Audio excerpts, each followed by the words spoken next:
on est content d'avoir ce lieu qui est un lieu finalement pour une instruction au niveau des scolaires. Je rappelle quand même que quand il y a eu l'attentat de Charlie Hebdo, il y a une manifestation qui est partie de ce mur, qui a fait tout le tour du bourg, avec 3 ou 4 000 personnes, et qui est revenu finalement se recueillir sur ce lieu. Et c'est la raison pour laquelle le maire de l'époque a finalement commandé une sculpture de « Je suis Charlie ». Quand par exemple le professeur Paty est finalement assassiné dans la rue, finalement... Qu'est-ce qu'on a vu ici? On a vu un affichage sur le professeur Paty et des fleurs déposées devant cet affichage. Ça veut dire que le mur des droits de l'homme devient un lieu de mémoire, quoi. Hein. Au même titre qu'il y a des lieux de mémoire pour les guerres 14-18, 39-45, mais il n'y a pas de lieu de mémoire pour ce qui se passe au quotidien. Je trouve exemplaire l'initiative de la commune de Saint-Hilaire-d'Oriez, auquel les municipalités successives restent fidèles et auquel les habitants sont profondément attachés, et je partage cet attachement.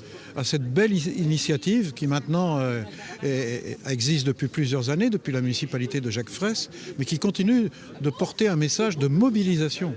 Parce que la lutte pour les droits de l'homme n'est jamais finie. Rien n'est jamais acquis à l'homme, ni sa force, ni sa faiblesse. Et là, on le voit bien. On voit bien, j'ai cité l'exemple de l'abolition de l'esclavage en 1794, au moment de la Révolution française, rétabli en 1802. Et certains pays voudraient revenir sur la peine de mort. D'autres voudraient revenir sur le droit à l'avortement, comme aux États-Unis. Et donc, il y a beaucoup de droits acquis qui peuvent être, à certains moments, être complètement remis en cause. Donc, il y a un besoin de vigilance, de rappel que la lutte pour la liberté, l'égalité, la fraternité, c'est un combat et il faut continuer à le mener et qui demande une très grande vigilance. Donc ce monument et ces sculptures sont au cœur de la ville de Saint-Hilaire et sont un rappel permanent. On a parlé de la peine de mort et Saint-Hilaire fait partie des villes engagées pour l'abolition de la peine de mort. Et quand on voit ce qui se passe en Iran, où des jeunes femmes se lèvent, et maintenant de plus en plus d'hommes avec elles, pour la liberté, et que répond le régime? La peine de mort. En Chine aussi, les Ouïghours.